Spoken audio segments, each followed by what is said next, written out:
Pump up the volume on your parenting with Parent Pump Radio.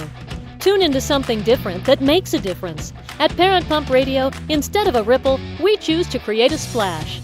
Get energized, get inspired, and get informed with how to parent in the new millennium. With your host and parent coach super guide, Jacqueline T.D. Wynn.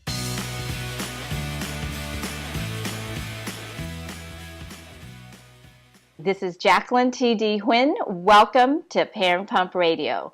Our show is all about dynamic family leadership, becoming financially free, and leaving a profound legacy for our children. This year, we've added family financial freedom as a major topic because we want to help families learn, act, and implement strategies to become financially free with topics ranging from debt elimination, student loans, credit, cash flow, investment to money mindset. Do you want to learn how to make money through real estate investing? Get my new book on Amazon called True Legacy Wealth, Creating Generational Wealth Through Real Estate Investing. Or maybe you're ready now to buy properties but don't know where to start. Join our True Legacy Wealth Turnkey Real Estate Investing Program. Turnkey means we do it all. We acquire, renovate, and manage for you. You purchase and get to prosper. We're your team in a package. All the properties are between $50,000 to $150,000 in cash flow now. So sign up for a free membership and you'll get a 45-minute complimentary consultation. Go to truelegacywealth.com or email me at info@integrativeminds.com. And if you're looking for a speaker for your organization or event, please contact me at info@integrativeminds.com to schedule a meeting time. Our show is available on iTunes, Google Play, Stitcher, YouTube, and syndicated on Rethink Radio, One Idea Away, and Armed Radio. So let's get on to our show because I'm so excited about our guest today. What will people say about you? We all want to leave our mark on this world, to know that our life really matters. So what does it mean to leave a legacy? What do you want people to say about you? My expert guest and I are going to talk about that. He is a launch coach, meditation guide, and host of Inspiration Rising, a podcast for women and the men who support them, who are continually rising up in their life, love, and leadership. He is the creator of 2 online courses, including Launch Your Life, a workable plan to make lasting changes in 60 days, and Me Time Meditations, a 21-day journey to transform your mind, heart, and priorities in just 5 minutes. For 25 years, he's helped people get unstuck, clarify their goals, and take their lives to the next level. He is an award-winning filmmaker, author, speaker, and he and his wife have been married for 25 years. They live here with their 2 teens in Southern California. So ladies and gentlemen, I'd like to introduce you to David Trotter. Hi, David. Hi, Jacqueline. It's great to be with you today. Oh, it's great to be with you. It's morning here as we're recording this. Beautiful Southern California. Well, it's overcast in my neighborhood, but, it is beautiful. Yes, it won't be overcast for long. I think we both live towards the ocean, so I think it's just probably a marine layer for now. That is true. I love Southern California. Where would I don't know where else. I've lived in Kentucky. That's where I grew up, but I wouldn't want to live anywhere else in Southern California. I totally agree with you. There's nowhere else that's like Southern California. Even for all the craziness that we have to deal with, right? Traffic and freeway shooting and all these other things, earthquake. And the price of real estate, as you have brought to our attention. But it's worth it. Yes. Well, we can live here and we just invest somewhere else and make our money. That's true. Yeah. Let's spend a couple minutes talking about, I want to know where you started. What made you get to this point? Because I'm sure there's a profound journey. Well, like many of our lives, there's twists and turns in all sorts of ways. And when I was in high school, I wanted to be a professional photographer. I won a bunch of awards in photography. And, as I look back, you start to see, how that artistic element, even back then, influenced my life even in the days to come. My senior year of high school, I felt this calling into ministry, Christian ministry at the time. So I ended up pursuing that. and was a full-time pastor for over 10 years and helped started churches here in Southern California. And about 11 years ago, I really had a low point, kind of burned out. I was a workaholic and I needed to make some changes in my life, had some challenges in my family. And so I transitioned out of full time ministry 11 years ago and started, I had to relaunch my life. And that's why I love teaching people how to launch their life now, because I know what it's like to be at the bottom. I know what it's like to lose the career that you've had. I know what it's like to need to rebuild relationships. I know what it's like to have to reinvent yourself. And so that's what I did 11 years ago. I started doing marketing. I taught myself graphic design, web development, videography, photography, all of those things, and started serving both corporate and nonprofit clients. I've done that for the last 11 years. And at the same time, I fell into filmmaking. And because when you own your own business, as you know, Jacqueline, you have a lot of opportunity to do lots of different things that come your way. And I love that. So I'm doing marketing for people, and my heart had really been impacted by my trips to India doing humanitarian work. And so I've taken a lot of trips, probably 9 or 10 trips to India with teams of people doing humanitarian work there. And I had a friend and I wanted to draw attention to orphans in India. So I ended up doing a documentary, got picked up, and it was on Netflix for a couple of years. And I thought, well, that was fun. So I've done 3 more films now, 3 social justice documentaries and 1 scripted feature film on social justice issues. And but the thread that runs through my life from the time I was in high school until now is I love helping people. There's something in me that I just love helping people, and I can see things inside of people that they can't normally see in themselves, perhaps. And that's why I'm doing what I'm doing now. I said to myself, the end of 2018, do I want to do another film? Because I've done 4 films in the last 8 years, and they take a lot of time, a lot of money, a lot of investment of energy and resources. I thought, yeah, I want to take a little break from doing filmmaking. I really want to get back to my first love, which is directly helping people. And so that's why I've created some courses and created a podcast, specifically Inspiration Rising, that's focused on helping women rise up. So yeah, it's a twist and turn journey, like your journey, I'm sure. Yeah, absolutely. And I'm so glad that you're helping women because it started kind of like with the Me Too movement. The women, are ready to stand up, and it's awesome that you're here be that guide also. And thank you. Yeah, yeah. And it's when I started the podcast a number of months ago, I had to ask myself, as you know, who is the audience that would be most attractive? What's the message and who's the audience? And for the past 25 years, through all of being a pastor and a filmmaker, what's interesting is that women tend to be more attracted to the things that I do, whether it's the messaging or the ministry or the movies. And I felt a little awkward about that, frankly. Um, but I was like, you know what? If that's what's kind of happening in the universe is being attracted to me, and I always laugh with my wife, and I go, it's not because of my good looks. Okay, it's not my chiseled body that there's some energy, there's something that's good, and so that's why we started the podcast, Inspiration Rising. It's not like I am helping women. I'm actually highlighting women through all the great interviews that I do, women that are incredibly inspiring entrepreneurs and experts and examples of success. And people love that, It's not like Yeah. I'm helping women. That's not the focus. It's more just I'm coming alongside and highlighting people. Yeah, I heard that about 80% of self-help books are bought by women. You and I are in that field, right? And you really do see there's many more women gravitating to us and what we do. Right.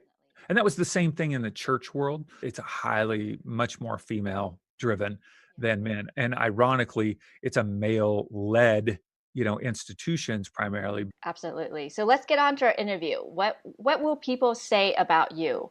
I know one of these things that we deal with is our children. How do you deal with the challenge of what other kids are going to say about them? How have you approached that as a parent?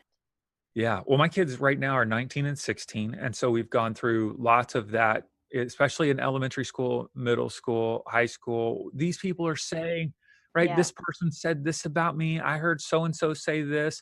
And that's a challenging thing that we have to deal with as parents of coaching our kids on how to deal with that. Now, one solution, that I don't think is very helpful is just ignore them. Just ignore them. Yeah. Right. because it's like, you can't ignore them. You're faced with, I'm going to have to sit next to that other kid in my class. And so for my wife and I, the key is to develop a strong focus on their identity rather than worrying about what that person, who do you want to be, as a kid, as a student, as a person.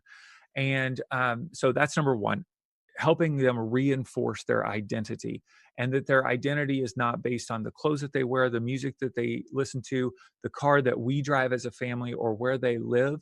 Their identity is based in who the divine says that they are. They're beautiful, they're wonderfully created, they're strong and courageous. And so it's building up their true identity. The second is helping them understand that that other individual is probably going through some challenges in life. And let's have compassion for that individual, because if they're feeling the need to push you down, it's probably because they have the need to lift themselves up. And so those two things have been most helpful for my kids. One, building up their identity, and then two, having compassion for the other person. And then ultimately instilling in my kids, hey, we're not worried about what people are saying about you now. Let's think about what people are going to say about us 100 years from now, 80 years from now, when we're passed away. So having that long view with my kids rather than the short view of what Johnny, is saying next to you in the class. That's really been helpful. Yeah, so it sounds like you're just changing their focus, right? Instead of focusing on what the outside world, which we really can't control, you're shifting it to that they focus on themselves. How do you see yourself? How do you yourself in the future? So that's Hmm. really awesome, because what you focus on expands. Right, right. And we're more concerned for them to be thinking, what does your family think about you? And we obviously think super highly of them, and we know even their challenges. Hey, we all have challenges, but those individuals who are trying to pull you down, most likely there are challenges in their life that go beyond what you can see. You're seeing the evidence of the challenge in their life by them trying to pull you down. And so let's not look down on them for that. Let's just go, hey, they're having some challenges in their life. And I also tell my kids that this is a great example of how you don't want to treat others. So you know what it feels like to have someone say even something as simple as, "Wow, those jeans are too short or too long," or my God, kids can talk about Oh just yeah, anything. It's anything. just ridiculous. Yeah. And I go, okay, well, great. So remember that moment, that when you're tempted to point out somebody else's jeans, shoes, hat, shirt, whatever it might be, their score on their report card, you know what it felt like. So don't do that. Why do you think it's so important to live with the end of our lives in mind? So as I mentioned, I was a pastor for over a decade, and I've done tons of funerals, tons of them. People laugh at me because I go, man, if I had the choice between a funeral and a wedding, I would choose a funeral any day of the week, because weddings, bride and groom, they're just using you. They just want to get over with and go party and drink and have fun dancing on the dance floor, right? And have fun. So, but as doing a memorial service, a funeral, the family, it's an opportunity to step into that family's life for a short time, care for them, love them, and guide them through the process of celebrating a person's life, their loved one. And so I've been to a lot of memorial services, obviously, and I've been to some that are really tragic. My very first memorial service, Jacqueline, oh my goodness, I was 25. I just become a pastor, and it was of this like day old baby that had passed away. What do I say? Talk about a short life. But I get the chance to step into that young mother's life and just be with her and care about her, and help her know that God is with her and loves her and cares, even in this desperate place. So I've been to a lot of memorial services, and the thing that's always interesting to me is what people say about the person who passed away. And I've heard some really eloquent, beautiful things, and I've heard silence. I've heard he was a good guy. She had a lot of shoes. And so the thing that I am so profoundly impacted by every one of those memorial services is, what do I want people to say about me? And stepping into that person's life for just a moment, it causes me to realize I'm 46, so I'm getting up there, right? I've got 54 years left. I'm living to be 100, Jacqueline. Um, what do I want to be known for? I'm probably not going to be world famous. Bottom line, I'm probably not going to be a Steve Jobs, right? Or something like that. So who are the people that are going to, talk about me when I'm gone? It's going to be my family. Absolutely. It's going to be their kids, my grandkids. It's going to be close friends. Are they going to talk about the car that I drove, the house that we lived in? Well, they might in like laughing or, talking about things in the future. But are they going to talk about my character? Are they going to talk about the impact that I made in this world? That's what I want them to talk about. Things that really matter, not the fact that, the kind of clothes that I wore or all that. And so that's why I think it's super important. And memorial services are a great opportunity to ask ourselves that. What do we want people to say about us when we're gone? Yeah, I've done exercises on like writing your eulogy so that it helps how you want to, it's like a roadmap, that's where you want to get to. And I think some people think of legacy as death, but I really believe it's really about life and living, because it really helps us decide the kind of life we want to live and the kind of world we want to live in and leave for our children. So do you think it's kind of like morbid to think about death? Well, for me, it puts me in a place of reflection. That's what it does for me. When I go to a funeral or memorial service, I end up leaving and feeling really reflective about my life. And it's sobering, I guess, is more than anything. Rather than morbid, it's sobering. And it causes me to ask questions like, how do I want to use my money in order to leave a legacy? Is it based on buying stuff that's just here today and gone tomorrow? Absolutely. Or is it even investing, obviously, in real estate that could help my family in the long term? But even investing in experiences, because experiences are going to create memories. And ultimately, those memories are your legacy. Yep. I mean, most of us are not going to have a building with our name on it at some university. That's just not. No, right. Right. But memories and photos, ironically, are huge aspects of a memory. And those experiences, how do I want to deal with conflict? That's a huge issue of how people are remembered, is how do they deal with conflict, where it's either in marriage, family, business, or, friendships. And how do I want to invest my time?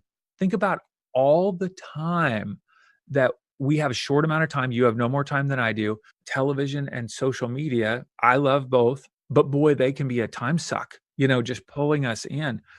Is that the legacy that I want to leave? Is that couple hours a night better spent investing in something that would leave a legacy, or just turn my brain off? Hey, I don't think it's an either or. I think it's a both and, Yeah, exactly. It's a balance. It's creating the harmony in there in your life to include all that. Yeah. One of your book is about getting unstuck, clarifying, connecting to your soul in 5 minutes with your meditation. So would it be okay if you lead us in a special meditation to help us kind of get that mindset? Yeah, of course. Yeah. A lot of meditation is really popular these days. I'm not sure how many people actually do it. I think we're so busy, that it's like, oh, it sounds like a good idea. But I have found that most people can take 5 minutes. And so this is a short meditation that I do with people in our Launch Your Life course that helps them focus on what they really want in life. So yeah, maybe we do it together. Is that okay? Yeah, let's do it. I know you meditate every day. All right. So maybe we'll just close our eyes and take maybe a deep breath in, and then exhale. Maybe one more deep breath in and out. Now, in your mind's eye, I want to invite you to go somewhere that you maybe have never gone before. I want to invite you to step into your own memorial service. Maybe your mind just took you to a cemetery with a graveside service, or maybe you saw yourself going into a mausoleum, or maybe a church of some sort. As you walk in and you sit down in the back, maybe you see a photo of yourself in the front of the room. Who is there? Who do you see gathered around?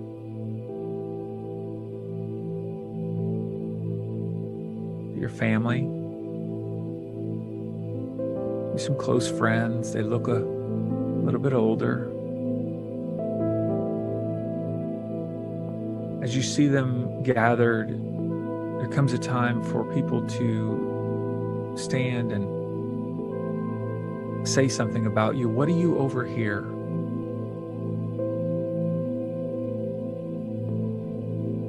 What are they talking about?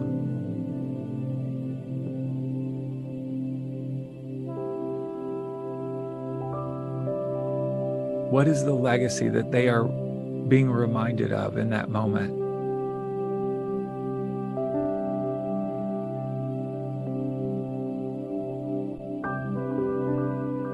And now I want you to step back in time a couple of days to the moments before your own passing.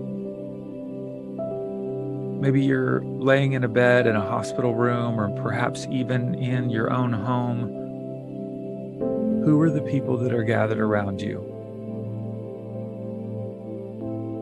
Someone stroking your forehead, your hair is being pushed to the side. Someone's holding your hand. Who are those people that are gathered around you? What are they whispering in your ear? What are the memories that they're recalling?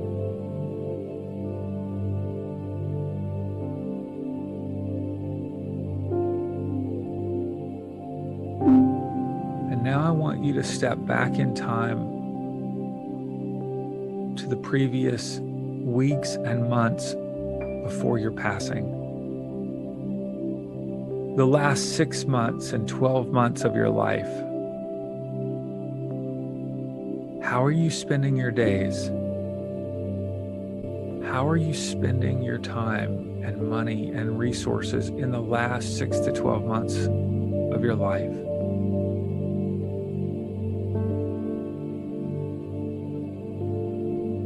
And now I want you to take a mental picture through all the twists and turns of the last years of your life and find your way standing right now in this moment. And look all the way back through all of those twists and turns, through the last 12 and 6 months of your life to the moments before your passing, to your memorial service, and look all the way back.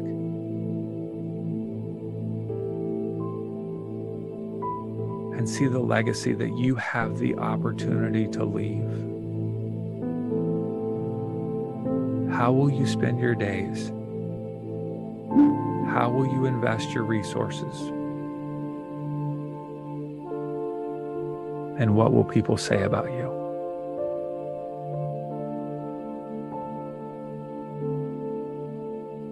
You want to go ahead and slowly open your eyes.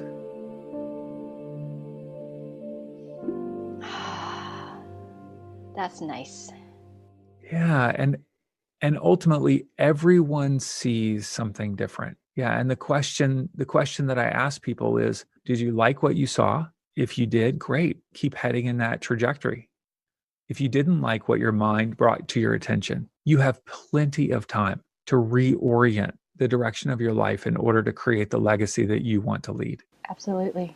Research shows that when we don't have a sense of let me put it this way. I think legacy is fundamental to what it is to be human, right? And I know that there's been research out there that shows that without a sense of this working to create a legacy, we lose meaning in our life. Oh, yeah, because there's not a sense of that I'm creating something. And I believe, Jacqueline, that we're not happenstance, that somehow a divine being, has created us, whether that's through evolution or, I don't know how we were created. But if there is some creator, that means that we have a divine imprint and that we are creators as well, right? On a small scale, we're creating meaning of our lives every day. We're creating families. Everything that surrounds you in your room and me in this room, human beings created it, somehow fashioned it. And so that means that there's meaning and purpose in that. And so when we create a legacy, it creates meaning on a daily basis. Absolutely. So I want to ask how we implement this. How can we keep this end in mind when we're doing our daily life? Yeah, absolutely. Well, one is I've got a free resource for our listeners today. It's called 5 Ways to Leave a Legacy You're Proud of. And they can just go to our website, insporising.com/legacy. That's insporising.com/legacy. And 5 ways to leave a legacy you're proud of. And it's a worksheet, 2-page PDF worksheet that they can download, print, write the reflection questions. I find that for me, I can give people all these great answers, but until I engage and answer the questions myself, it doesn't engage my mind and heart. And so that's what we give people an opportunity to do there. Ultimately, it's about doing that daily reflection. Is this the type of life that I want to live? Am I creating? You have the power to create the life that you want. Life is not being created for you, meaning like nobody's in charge. Like you're in charge of your own life. You're responsible.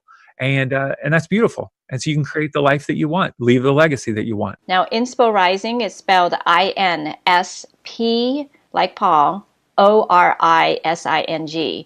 And the website is insporising.com. You can also find all of information in our show notes. Thank you so much. I really appreciate you being on the show. Yeah, it's great to be with you as well. Yeah, and I love that 5-minute meditation. The quote of the week is, legacy is not leaving something for people, it's leaving something in people. And that's by Peter Strappel. Till next time, listeners, always be learning and always be growing.